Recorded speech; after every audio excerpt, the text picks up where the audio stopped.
Mais ce qu'il faut dire, c'est que le recrutement d'Ismaël Bennacer, pour moi, est un super recrutement. C'est quelqu'un que j'ai suivi pendant des années du côté du Milan AC. Je l'ai dit plusieurs fois, c'est vraiment un milieu de terrain que je trouve exceptionnel. Rappelez-vous de sa CAN 2019, il était très jeune à l'époque. Il finit à la fois, et ça c'était une première peut-être même dans l'histoire d'une compétition, de finir à la fois meilleur jeune et à la fois meilleur joueur de l'équipe. Zlatan Ibrahimovic, quand il était revenu au Milan pour ces dernières années, l'avait déjà dit. Ismaël Bennacer est un joueur exceptionnel. On le voyait au milieu de terrain, il a un volume de jeu énorme. Il est capable de faire énormément de récupération de balles, de se projeter balle au pied. Il est également très technique. Il a une vraie palette. On voit la passe qu'il fait hier sur Quentin Merlin. C'est une passe à la Pedri aujourd'hui, si je peux me permettre de dire.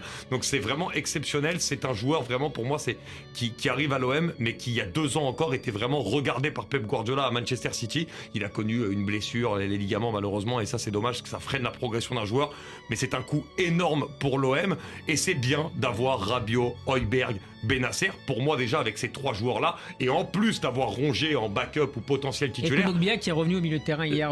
Là, t'as un milieu pour moi qui peut être un milieu, désolé de le dire, peut-être que je vais m'enflammer, mais top 15, top 20 Europe, sans prétention. Léo